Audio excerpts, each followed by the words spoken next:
চার তাকবীর হয় জানাজাতে। প্রথম তাকবীরে আমরা হাত উঠাবো, প্রথম তাকবীর পরে সানা, দ্বিতীয় তাকবীর, এরপর দুরূদ শরীফ,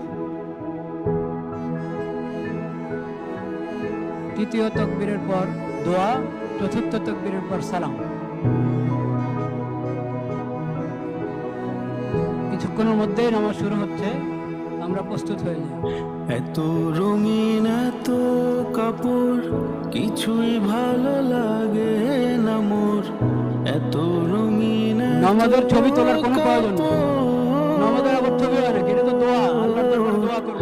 এত রঙিন এত কাপড় কিছুই ভালো লাগে না মোর, সাদা কাপড় আমায় পরাই দে সজনী তোরা।